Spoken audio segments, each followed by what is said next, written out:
And welcome to My Favorite Murder. That's Georgia Hardstark. That's Karen Kilgariff. And we're doing it again. We're podcasting again. Yeah. Can you believe it? I see you right here. You were in my dream last night. You know that? Me? Yeah. Oh. You had an extra dog. Is there an extra dog in your life? No. Okay. Maybe you're seeing the future. I think I am. What color, size? Sweet little medium-sized black dog. I can't remember the name, but you were like watching it for now, like fostering. So I think you should do it. Here's the thing.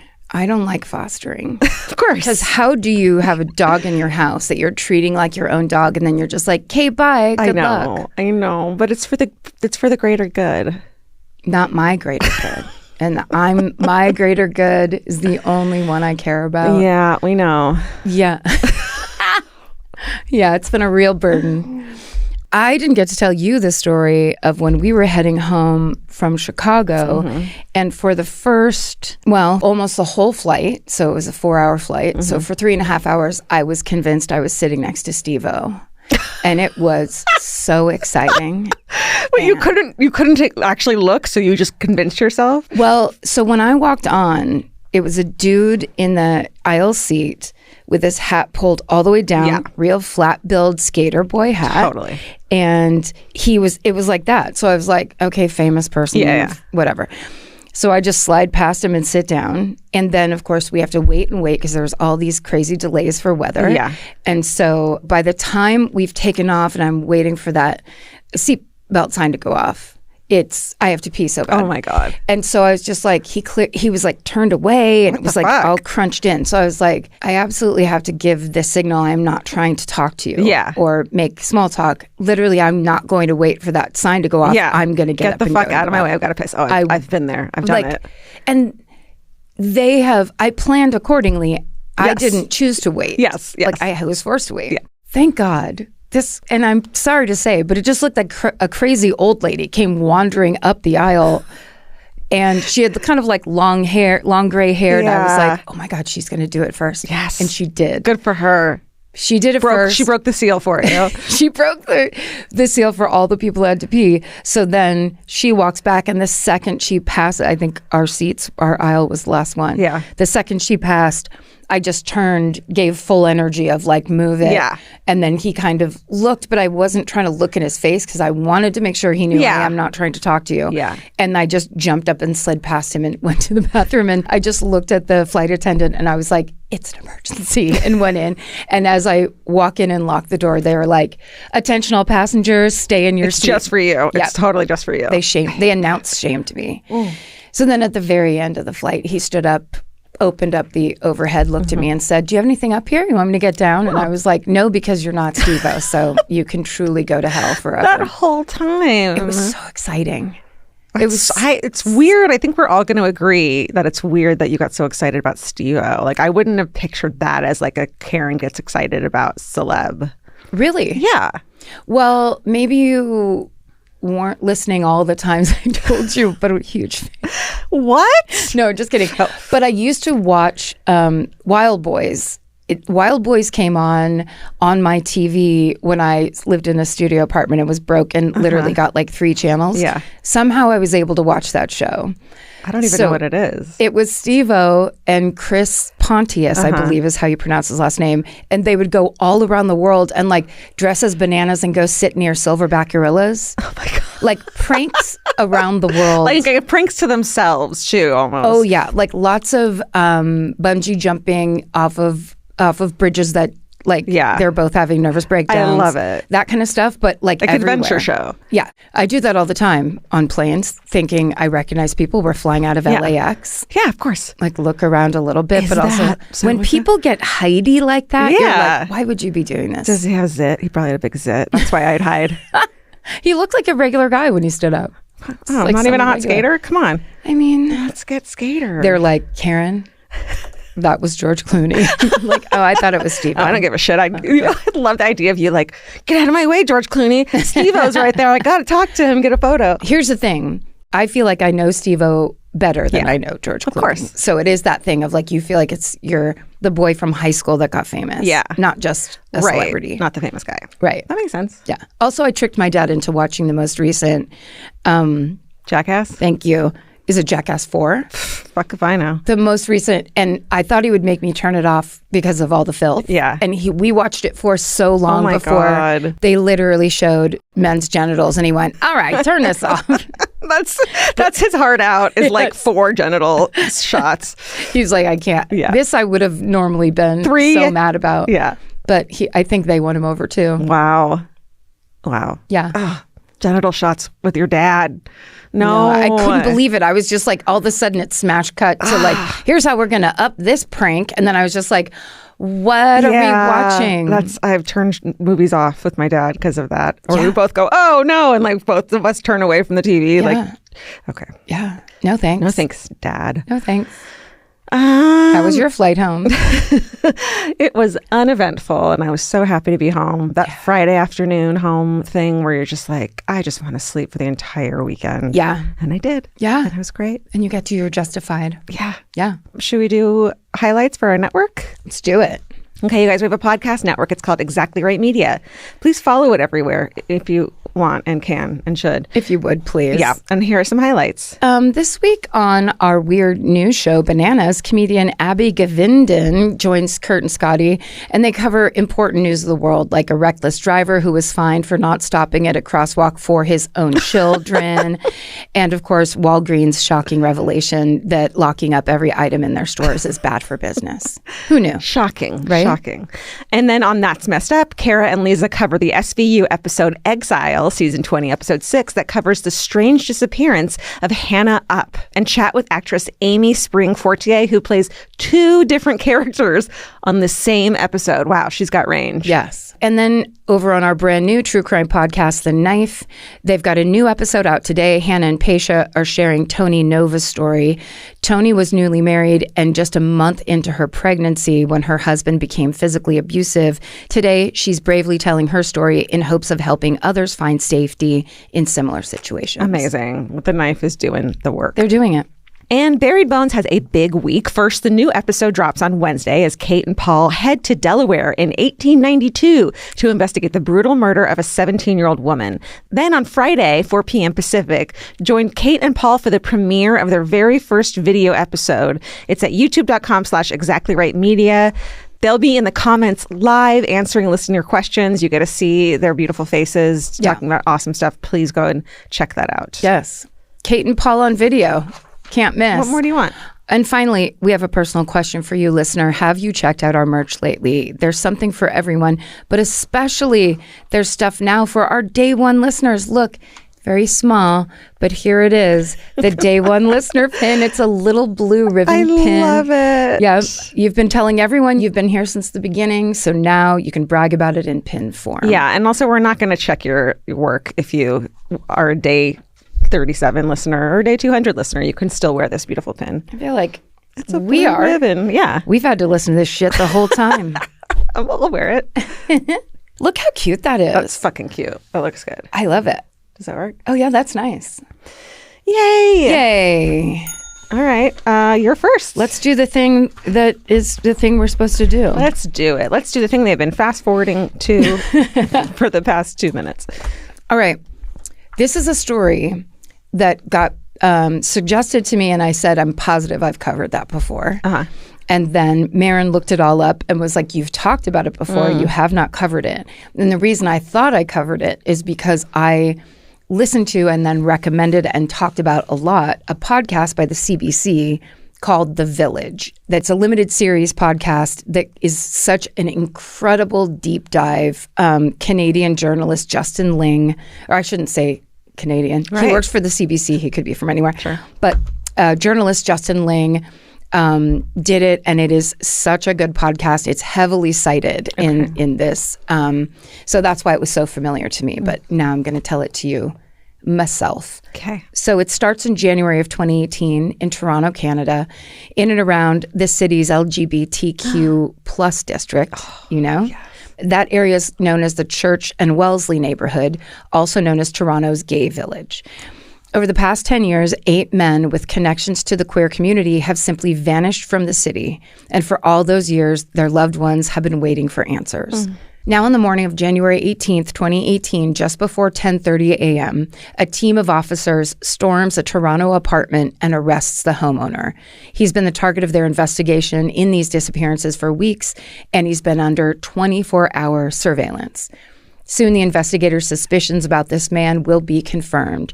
He is, in fact, a serial killer who has been hiding in plain sight all this time. Oh, today, I'm going to tell you the story of Toronto's gay village murders. Wow. Yeah, we've never covered this. Right. I think a lot of it was playing out over the past few years, and we've been probably waiting to see the results of it too before we covered it. Right. The trial, I think, is 2019 and goes into 2020. It's recent in terms of our COVID brains of yes, we wouldn't have talked about it then. And then I think listening to this this podcast, The Village, it's just oh, I know this story. Yeah. Then it becomes well, I know the story the way I would if I had told it. Right. And that's when the lies begin. The rest of our sources are in our show notes if you want to go read those. So I'm going to start in the 1970s, before the gay village exists. Back then, Toronto's queer scene was centered around what they called Gay Strip, which is a cluster of dive bars on the same street. This is just after Canada decriminalizes sex between consenting adults of the same sex. That happened in 1969. Now the Gay Strip is the hub for the city's queer community. Unsurprisingly, local bigots come out in full force against the Gay Strip and its patrons. They hurl slurs, eggs, and rocks at them, and sometimes it escalates into physical beatings. Jesus. But the police do not intervene. In fact, Toronto police refuse to meet with members of the queer community to discuss safety. As York University historian Dr. Tom Hooper tells CBC's The Fifth Estate, quote, "When a gay person is a victim of a crime, they expect the police to pay attention. That was not happening in the 1970s. But on the flip side, when it came to lesser crimes, like, for example, jaywalking, the police were hypersensitive to the gay community. Right. So the police paid close attention to enforcing the law, but not to protecting the community from threats." End quote. So then between 1975 and 1978, a span of just 3 years, the bodies of 14 men are found strangled, stabbed to death, or both, and only about half of those cases are solved. Jesus. How long is that? Between when? 3 years, so 75 to 78. Okay. Wow. So it's clearly a pressing matter of public safety, but the police seem to have very little interest in solving those remaining homicide cases. And on top of that lack of urgency, there's also an issue with finding witnesses who can help push the investigations forward, because of course it's a time when anti-gay discrimination is rampant. So many people don't feel like they can safely speak up because that would mean outing themselves. Not to mention coming forward would require working with a police force that has been at best indifferent and at worst overtly hostile towards the gay community. Yeah, you'd get on their radar then. Right. And that's a dangerous place to be. Yeah, it's it's just a problem of any marginalized group of people. Right. Where it's all the people that the police work fine for, which is basically rich white people, go, well, then go tell the police. And Why didn't you speak up? Right. Why didn't you? Yeah. Yes. So then in 1981, tensions between Toronto's queer community and the police hit an all-time high during what are now the infamous bathhouse raids, when more than 150 police officers sweep 4 of the city's bathhouses, sometimes using crowbars to violently open private rooms and lockers and arrest employees and nearly 300 patrons, who they then charge with gross indecency or minor drug offenses. So the backlash to the bathhouse raids is swift. Over 3,000 people take to the streets protesting police brutality and discrimination. And those protests are sometimes talked about like the Canadian counterpart to Stonewall in America, in New York City. The fallout in Toronto is that many people in their queer community remain deeply skeptical of law enforcement. So now we're going to jump ahead 30 years. It's 2010, and nobody has heard from Skanda Navaratnam for days. Skanda has first moved to Canada in the 90s as a refugee from Sri Lanka. His loved ones describe him as a charismatic, fun, and excellent friend who, wherever he goes, is always making more friends. People are drawn to his infectious personality, but him not being heard from for days is extremely out of character for him, so people are worried. Lately, Skanda has been very excited about his new husky puppy, who he brings everywhere. So when his friends find the puppy at home in Skanda's apartment with no food or water, they know something is terribly wrong. Yeah. So that's when Skanda's reported missing. That same year, a man in his early 40s named Basir Faizi is also reported missing. He's a native of Afghanistan. He's a beloved father who works hard for his family. And Basir comes from a culturally conservative background. He was not out to his family. Shortly before vanishing, he called his wife at the end of his workday, told her he had plans with coworkers, but then he actually drove to a bar in the village called the Black Eagle. So when Basir's car is found abandoned on a residential street about 10 minutes away from the village a few days later, the police and his family are baffled. All of this is 45 minutes away from Basir's home, so they don't know why it would be there. 2 years later, in 2012, the same story plays out again when 58-year-old Majid Kayan, who goes by the name Hamid, disappears. Hamid is also from Afghanistan, and he hasn't come out to his family either. He's living in an apartment near Church and Wellesley, and he has many dear friends in the area. They will all later comment on his deep love for Bollywood films and their music, which is just like, I don't know why that got me when I was reading this research of like the most lively, enlivening, like positive fun at the end of a Bollywood movie when they do the dance number and everyone does it. It's like that idea that this was his favorite thing is like you can kind of imagine that type of personality. Totally. So it doesn't take long for members of Toronto's queer community to connect the dots here. These 3 missing persons cases all involve men who fall in the same general age range, have emigrated to Canada from socially conservative Asian nations, and have spent time in the gay village. An advocate and member of Toronto's queer community, Mita Hans, tells journalist Justin Ling, quote, "Everybody who saw the missing posters brought up the words serial killer. This is not chance. This is not a lover's quarrel gone awry. Right. This is a pattern. This is a definitive pattern." Yeah. And Mita Hans is a big part of the Village podcast. She's in it the whole time. She's amazing. So, of course, the initial police response to these 3 disappearances is, in a word, baffling. Not all bad. For example, a close friend of Hamid's named Kyle Andrews goes to the police, and he's relieved to discover the detective that is handling the case seems both non-judgmental and interested in the information he's giving. So Kyle shares as much as he possibly can. He mentions that Hamid has been dating a guy named Bruce, but he doesn't know the man all that well. Kyle is surprised when the detective follows up about Bruce. Then Kyle gets the sense that the police are, for whatever reason, interested in knowing more about him specifically. But here's where the baffling part comes in. Kyle eventually learns that Bruce, whose full name is Bruce MacArthur, actually has connections to both Skanda and Basir, which means he knows all 3 of the missing men. Yeah. The police learn this when they search all of the missing men's dating profiles and find Bruce's dating profile in connection with theirs. Okay. And Bruce's profile is pretty unremarkable. He's a landscaper in his early 60s. He looks so much like Santa Claus that he actually works as Santa Claus at a local mall during the holiday season. Oh my God. Meanwhile, he writes on his own profile, quote, "I can be a bit shy until I get to know you, but am a romantic at heart." Police interview this Bruce MacArthur as part of the investigation, but for whatever reason, they treat him more like a witness than a suspect. In general, police are rejecting the idea that a serial killer could be behind these disappearances. In fact, they release a statement saying that they've, quote, "not found any evidence to say that any of the missing men mentioned above knew each other. The only information between all 3 that is similar is that they all like to attend similar bars, especially the Black Eagle." So the police investigation loses momentum. The case is stalled. Detectives seem to accept the explanation that Hamid, Basir, and Skanda all decided to leave Toronto on their own. Of course, that explanation doesn't make sense to the people who know these men, including their friends in the queer community who've experienced the police's disinterest, discrimination, and hostility.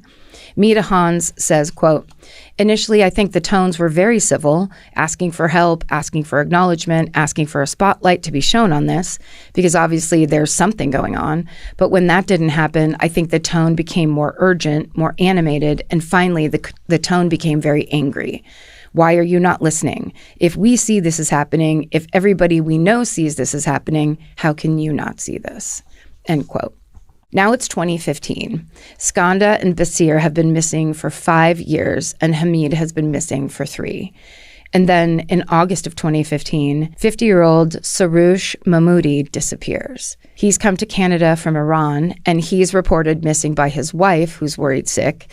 The two have a loving relationship, and she speaks publicly about his beautiful smile and his good heart. Like Basir, Hamid, and Skanda, Saroush comes from a socially conservative culture. His family members, including his wife, don't know that he spends time in the Church and Wellesley neighborhood. And because of that, investigators don't initially connect him with these other missing men. And then 37-year-old Krishna Kumar Kanagaratnam disappears around the same time. He is also not connected to the other missing person cases because he has no clear ties to Toronto's gay village, and police have investigated. He still has none to this day. Wow. Krishna has been in Canada since 2010, arriving as a refugee from Sri Lanka after a dangerous 100-day journey on a boat from his war-torn native country. But because his refugee claim is denied when he gets to Canada, when he falls out of contact, his family thinks he's laying low to avoid being deported. And he ends up having to live on the street. Like, he's really in a bad position when his refugee claim is denied. Yeah. Then in 2016, a 47-year-old man named Dean Lissawick disappears. He's never reported missing to the police. Dean is white. He was born in Canada. He's a familiar face in the Church and Wellesley neighborhood. Justin Ling reports that, quote, everyone remembers him as an incredibly nice guy who had fallen on hard times. Dean is often seen panhandling in the area, and sometimes he engages in sex work. He's last been seen in a nearby homeless shelter.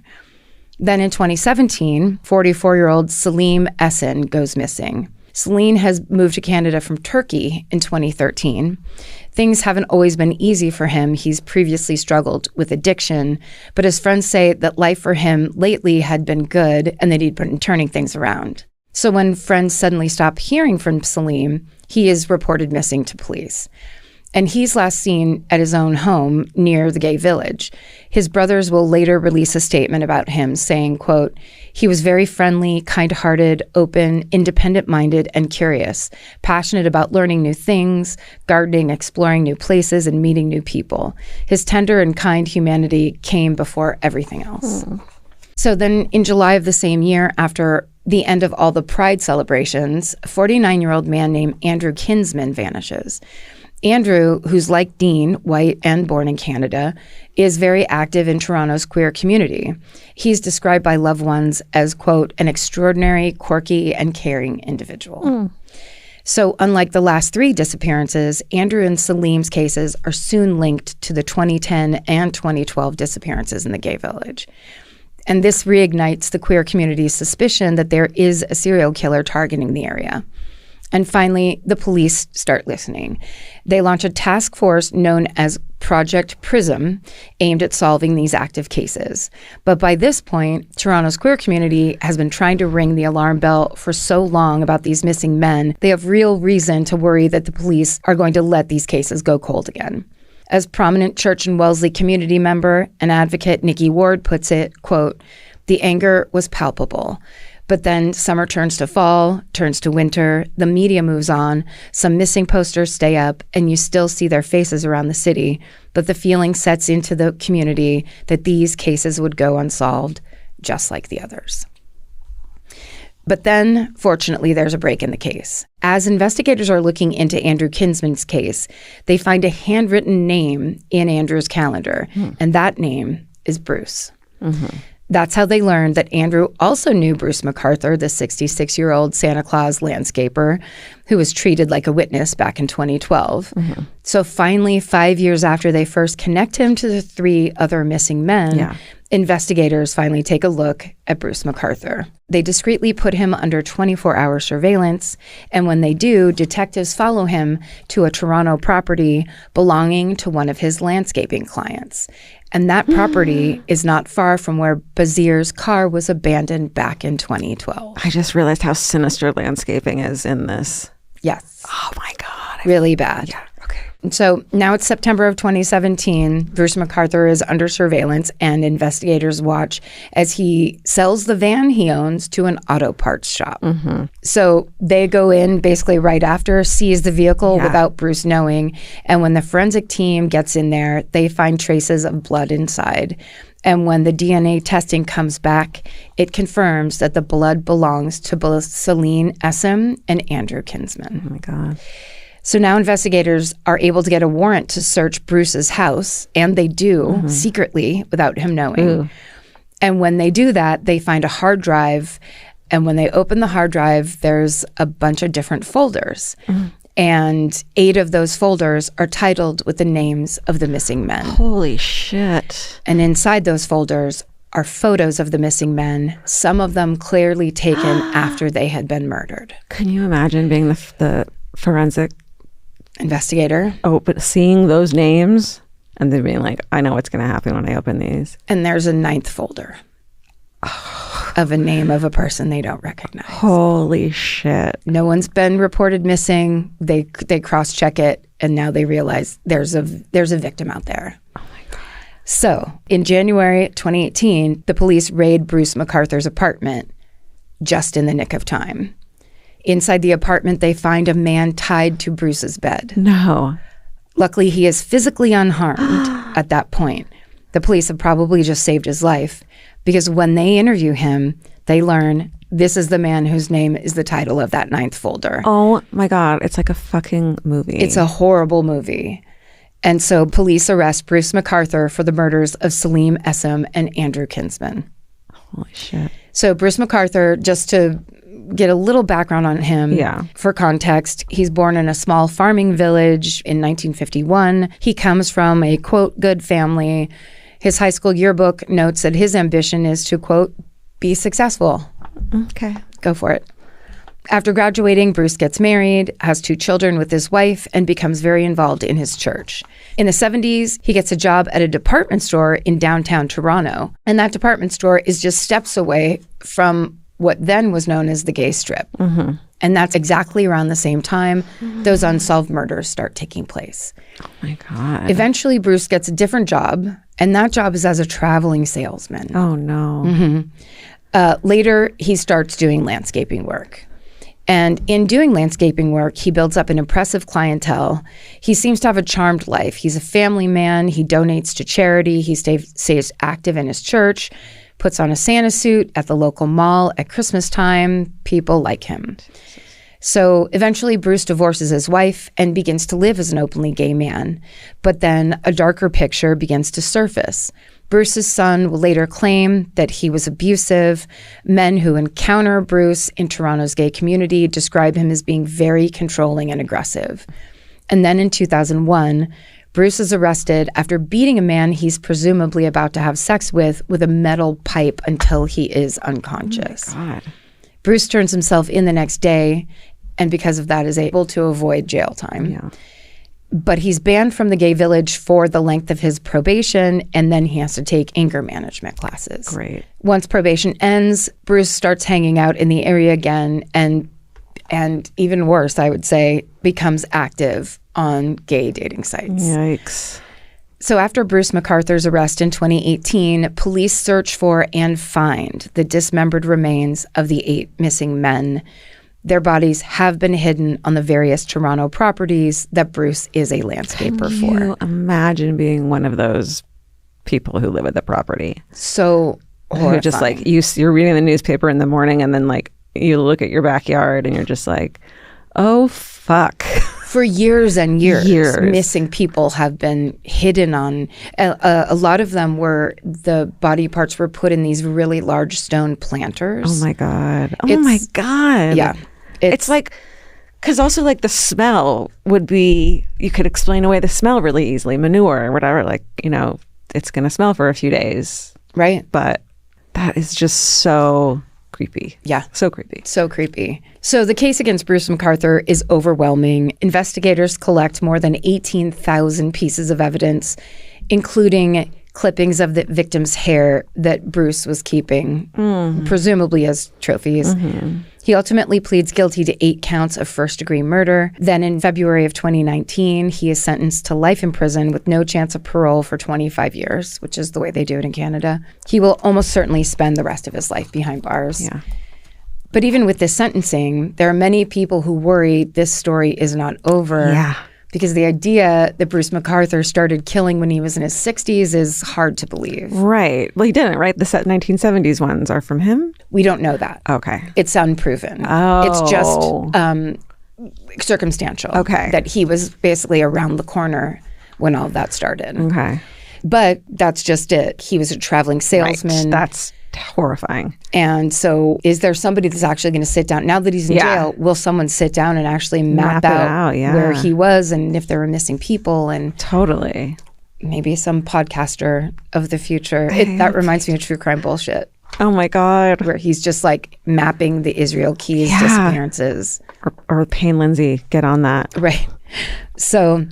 So far, there's no confirmed links. The composite sketches of the potential suspect from the 70s, you could say doesn't look like him. Yeah. But he looks like Santa Claus now. Right. So what did he look like in the 70s? I actually have a picture of that composite sketch. One of the composite sketches itself is very scary. You also don't know if the composite sketch is of the actual perpetrator or just someone saw at the same time in the same place. Right. It doesn't you didn't see him getting murdered by this perpetrator. Right. You saw this random person around there at the same time. So it doesn't necessarily mean that's what the killer looked like. Yes. Totally. Like Unabomber. It's the same thing. Like that creepy sketch with the hoodie and the glasses. That's not him. That's someone else. Completely. That's the bass player of a yacht rock band, clearly.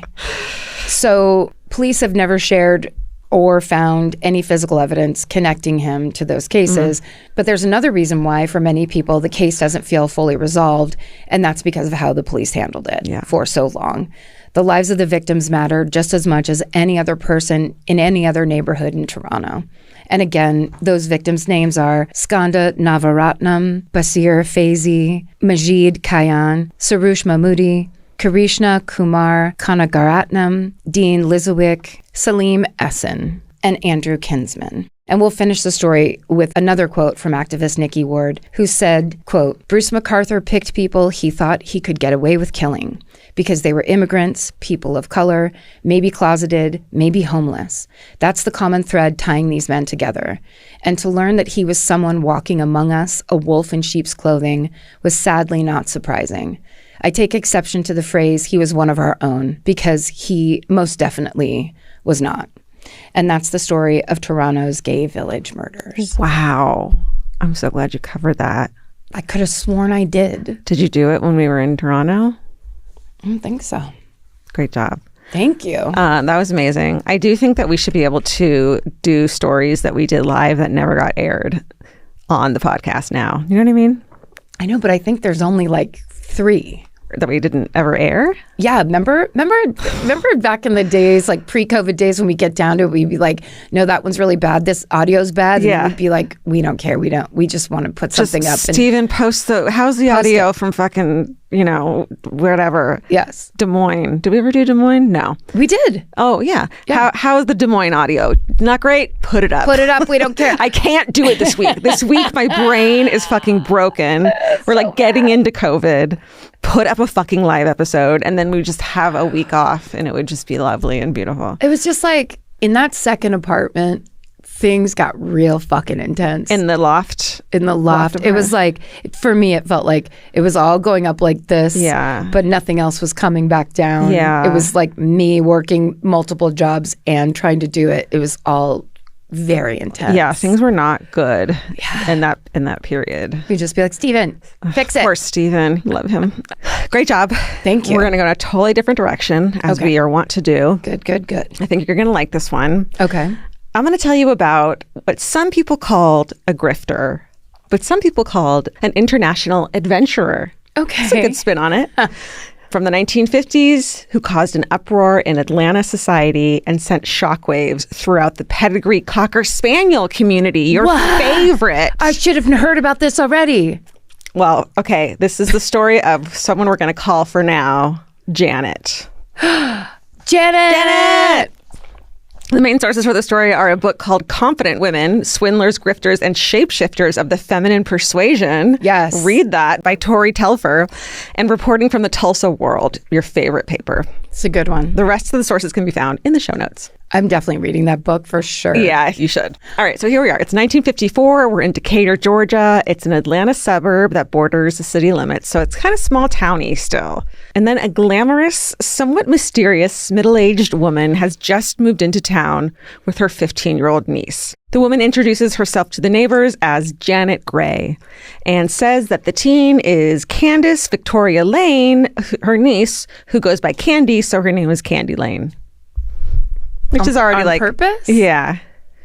Okay. Is her middle name Kane?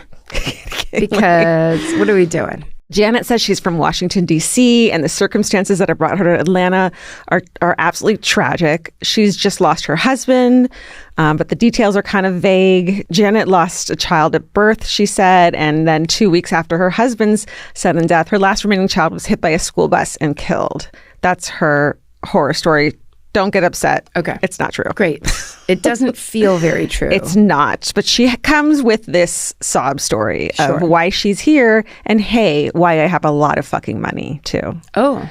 So Janet and Candy settle right into the new neighborhood. Well, actually, Janet settles in. Candy starts at a local prestigious high school, but she has trouble making friends, and she's frequently out of school due to poor health. She's just not getting into the high school spirit and not being accepted, Candy Lane. Yeah.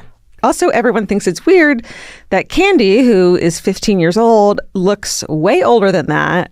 Like, she's called, quote, built like Marilyn Monroe. Oh. Like, the word buxom is thrown around a lot. So they're like, this isn't a 15-year-old girl. Okay. Right? Something's fishy, but people believe. It's the 1950s. People believe what you tell them. They just are reading the one newspaper. Right. And yeah, it's like a simpler time. You haven't heard about all the crazy people in the world the way we get to these days. Right? Yes, exactly.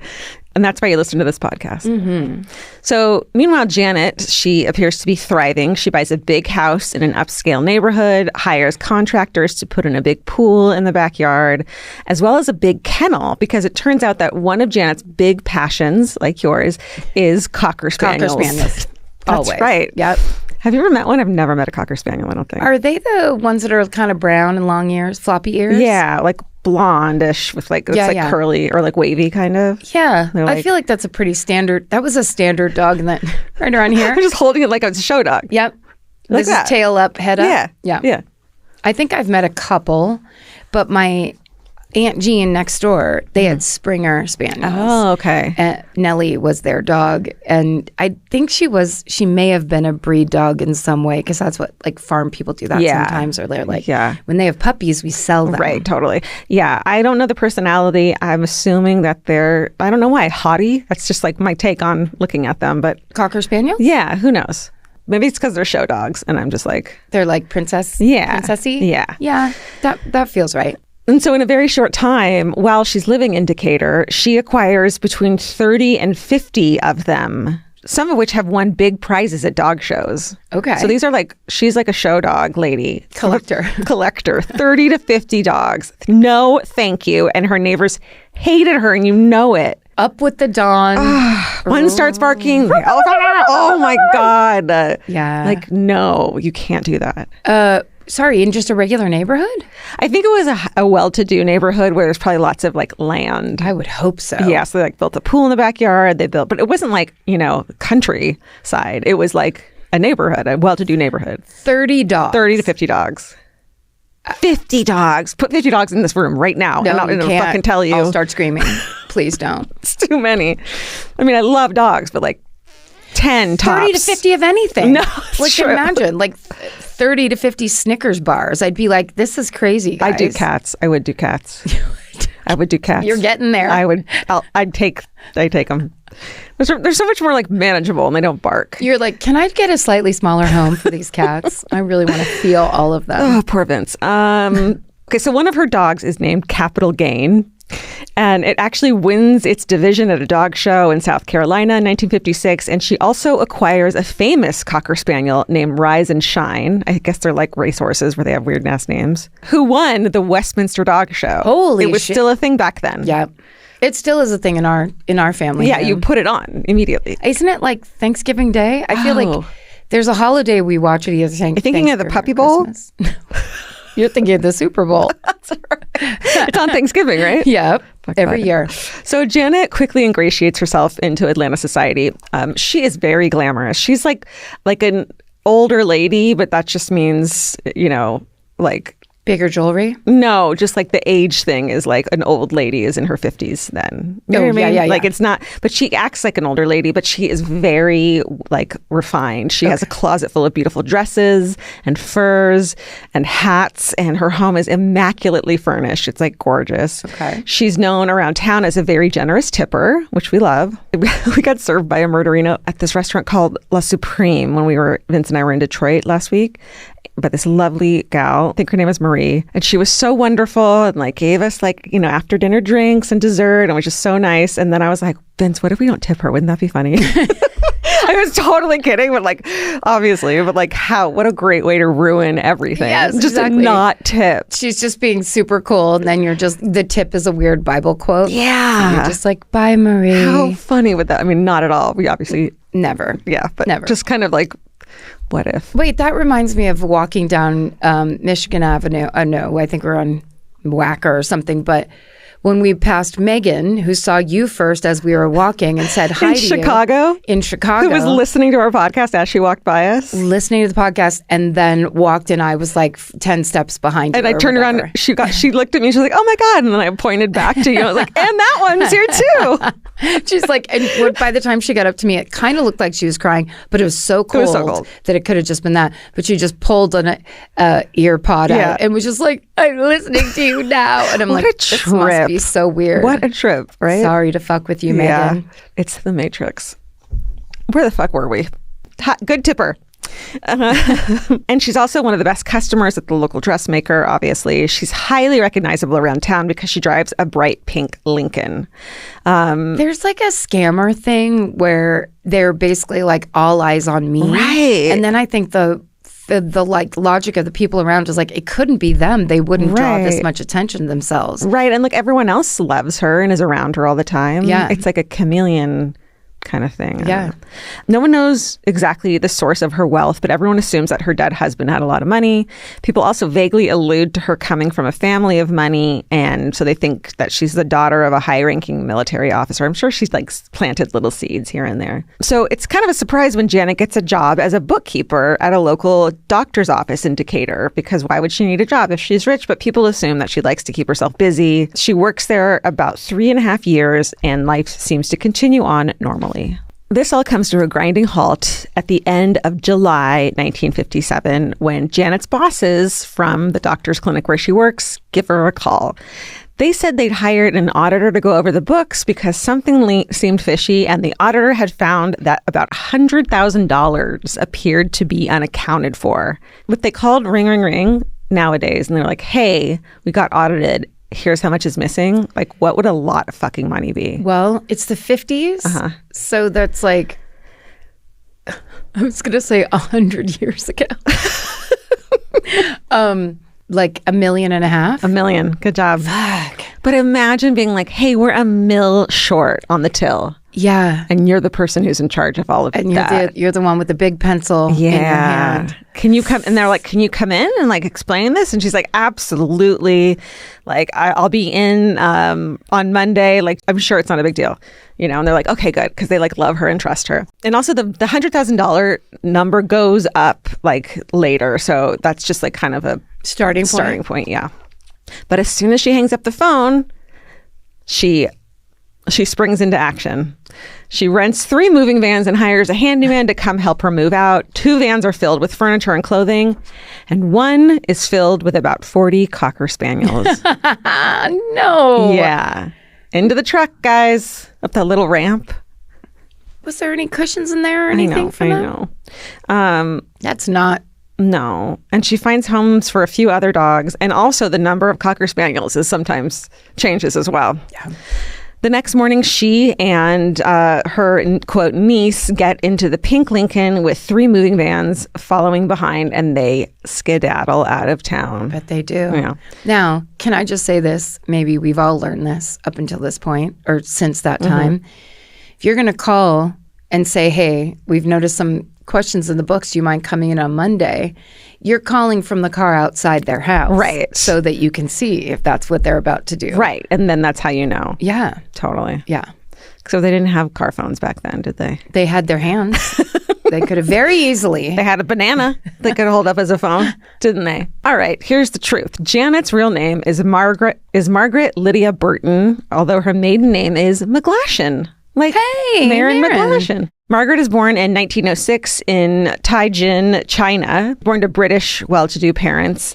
Margaret's father dies when she's about 11, and the family moves first to England and then to Canada. By the time she's 28, Margaret is living in Panama and manages a rug importing company. Sure.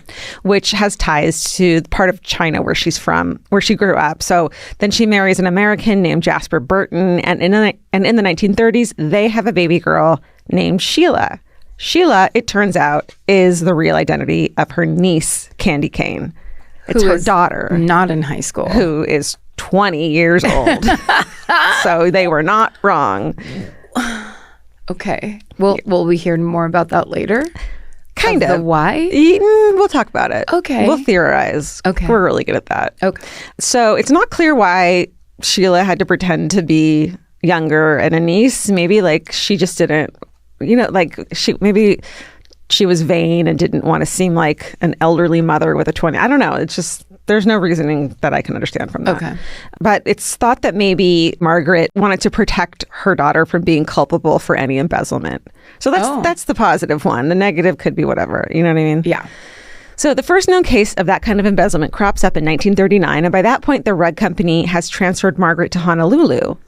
Margaret and Jasper separate when Sheila is about 2 years old, and he stays behind in Panama. Margaret's bosses realize she's been stealing money from the company, but before her case goes to court, Margaret and her baby daughter skedaddle, there's a theme, to Los Angeles, where her mother and brother live. There, the LAPD arrests her for the Honolulu embezzlement case, but the governor of California, for some reason, declines to extradite her to Hawaii. So shortly after this, and I wrote warning to knitterinos, Margaret collects investments from Los Angeles knitting enthusiasts, saying that she's planning to open up a yarn shop. Oh. That's her scheme. Instead, she makes off with close to $10,000, which is $113,000 in today's money. And it's at this point that Margaret starts using aliases for herself and her daughter. By the time she's caught, she has about 22 different identities. So yes. A lot. It's easy to do back then. Yeah. Margaret and Sheila eventually end up in San Antonio, and it's here that Margaret gets a job at a dog kennel and discovers her passion for Cocker Spaniels. I mean, can you imagine the first day she walked into that kennel and suddenly she's like, I got to get 50 of these yesterday. Imagine 50 Chihuahuas if she had fallen in love with Chihuahuas instead. There's so many dogs I wouldn't want 50 of. I'd do 50 Chihuahuas.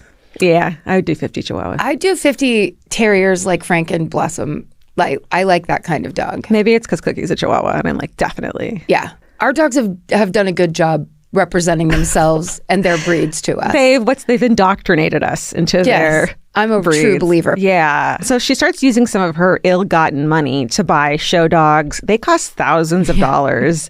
There's also reports that she steals some dogs from other owners. Yeah. Yoink. And this is unfortunately, there's not a lot of information about how many dogs were stolen and how she would have done this because they're show dogs. So they're kind of shuffled around a bit. Like no one knows who the actual owner, who the breeder, who the trainer is. Then throughout the 40s and early 50s, Margaret and Sheila bounce around all over town, New Orleans, Denver, St. Louis, Norfolk, Virginia. In each place, Margaret gets a new job, often as a bookkeeper in a doctor's office. And when patients come in, and back then they paid with mostly cash, right? Lots of cash like flowing. Like, yeah. Margaret pockets a lot of it. When she gets caught or close to being caught, she and Sheila skedaddle. God. Yeah. What a way to live. Yeah. As my dad said to me once, there's some people that can't keep their hands out of the till. And at the time, I had been stealing $20 a week from the job I was at so I could buy beer. Oh, no. I'd only done it twice. Yeah. And then I was like, oh no. And I never did it again. That's good. Because I justified it. I was like, they're paying me minimum wage. And then I deserve it. I was like, dude. And then the second time, it was because the person, I also worked at the student union at Sac State. And our boss, who was always like kind of in everyone's business and da-da-da. I mean, what have you been doing? And can we see, will you do the count again on your thing? Or whatever? And they had embezzled like $500,000. Holy shit, shut up. Yes. So that had just happened. How do you do that? Same thing where I think it's just like just a little bit here and a little bit there, and you work there for 20 years and no one suspects you. All the jobs I've had to work the till, which is a lot of them, like the count out at the end of the night, if I were under by 5 cents, yes, I would be devastated. Yes. Like that, because I was so good. Like I was like, there's no fucking way I did that. But there was always some amount of money you were under. Yes. Or over randomly. Weird. You were also in trouble, like when I worked at the Gap, you were in trouble if you were over and if you were under. Like you couldn't win. No. That just reminds me of, though, you keeping perfect track of our merch money in the beginning.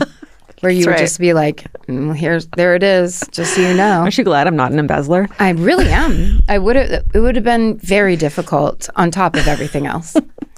Where do you think that Podloft money came from? God damn it! Where'd you get all these frames for these pictures? Okay, so that brings us back to 1957 when Janet, that's the fake name, who is about 51 at this point, fails to show up at her doctor's office in Decatur, and her coworkers call the police. They quickly loop in the FBI because they're assuming she's crossing state lines. She's driving a fucking pink car and has 2 moving vans following her, one of which is full of Cocker Spaniels.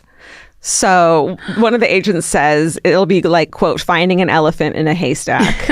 You know? Yeah. It's like not the smoothest. Get her. In actuality, Margaret proves not so easy to find. It turns out that the FBI's best clue is the trail of Cocker Spaniels. And this, so a moving van full of Cocker Spaniels is like reported as a very funny comical thing, but in actuality, it's clearly not safe or humane. As you said, there's no fucking pillows. And 2 of the 40-ish dogs actually don't survive the journey, which is so sad. It'd be so hot. So hot and probably no water. No, it's horrible. No, it's awful. Most of the other dogs are dropped off with a trainer in North Carolina, but Margaret keeps 3 of the dogs herself. She's in love with them. And the FBI... She's in love with them except for the one she killed. She's in love with these 3, I guess. Yeah. Rise and Shine, Capital Gain, and Piccolo Pete. My favorite firework. Oh, yeah. And the FBI finds the moving vans and the pink Lincoln abandoned in South Carolina. As the news of Margaret's flight from Atlanta spreads, she's actually seen by many as a lovable anti-hero. And it's kind of a feminist thing, too, where they're like, she got over on these like smart doctors who think they know everything. And people are rooting for her to get out of the country and evade capture.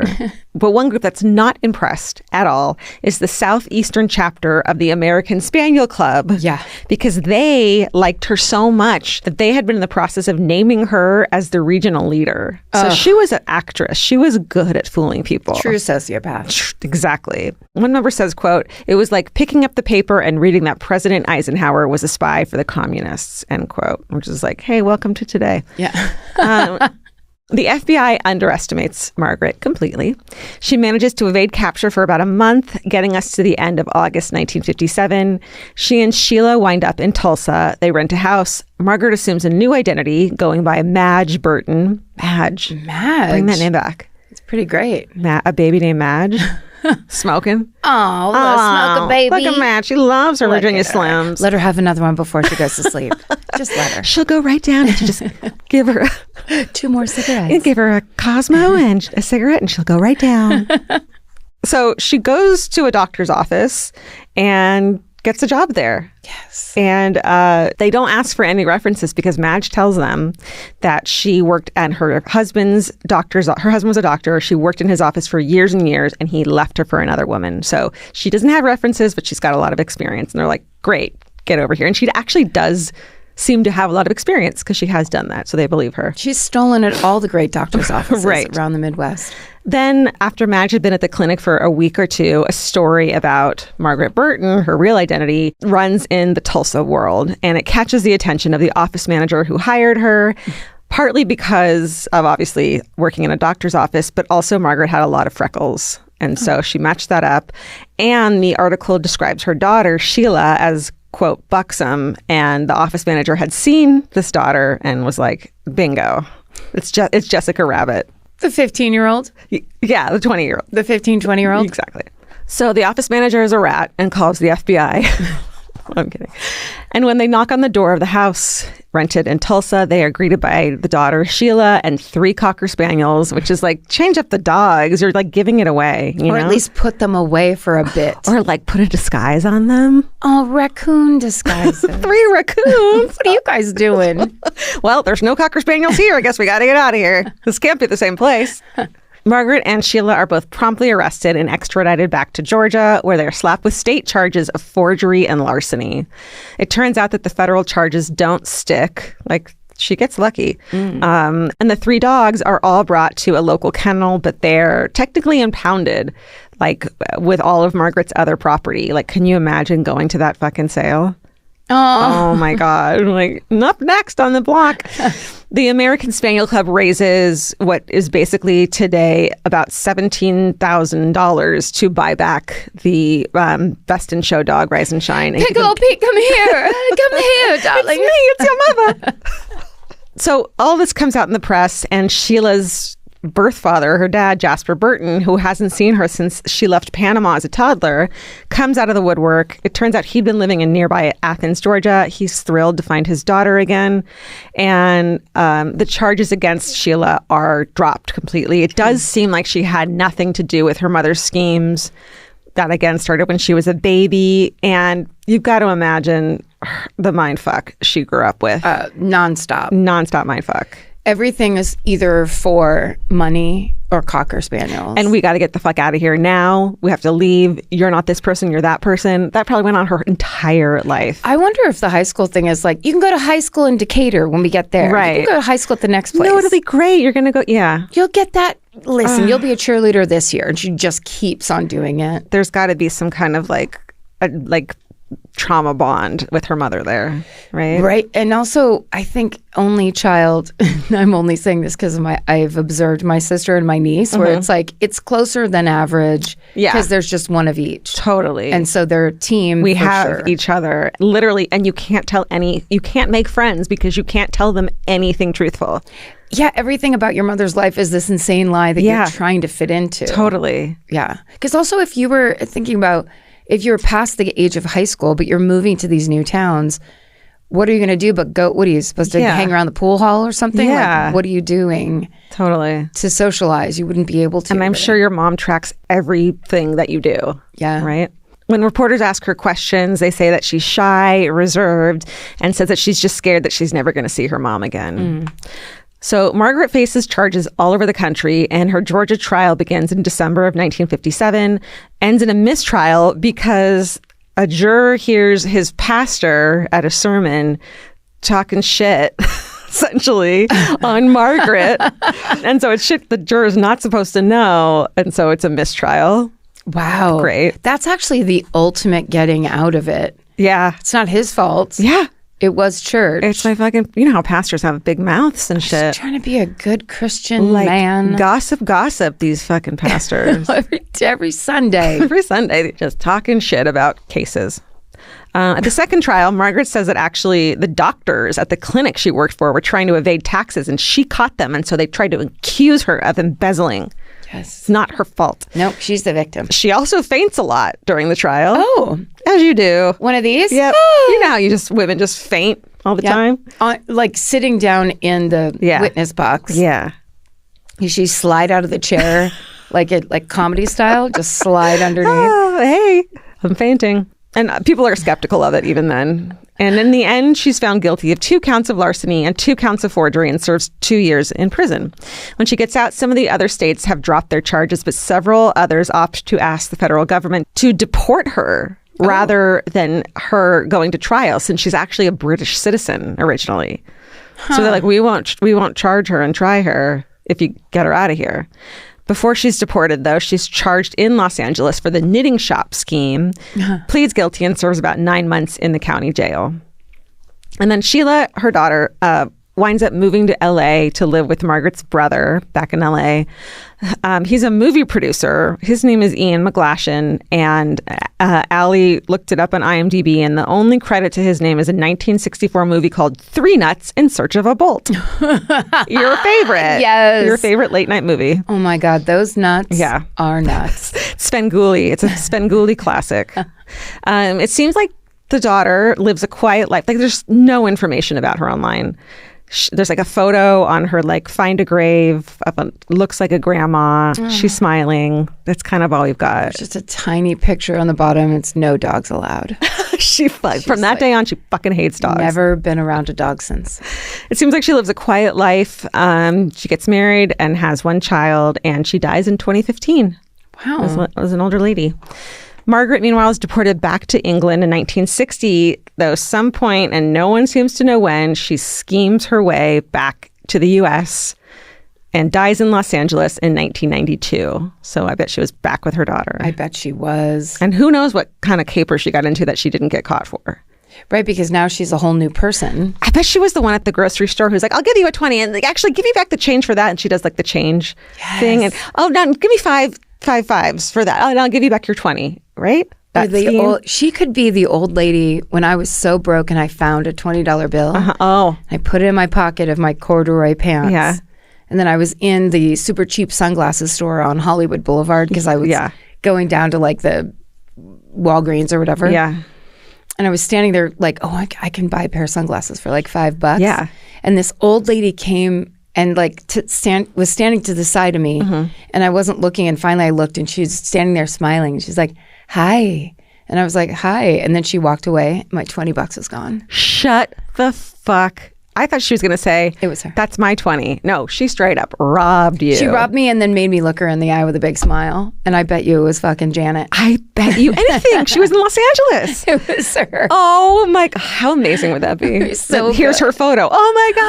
Oh my God. That's her. So yeah, she dies in Los Angeles in 1992 at the age of 85. Could have been. Yep. And that is the story of the serial embezzler, or the international adventurer, Margaret Lydia Burton. Wow. That was great. Thank you. There's only a few photos of her too, and like no information about after she went back. There's a photo of her she's getting out of this car. She kind of looks like a little old lady, even though she's got like no wrinkles. She's like the little old lady shampoo set, glamorous dress, and she's got the like railroad case with her makeup in. And she's getting out of the car at the courthouse like it's a fucking premiere of a movie and she's the star. Yeah. And she's like just eating it up.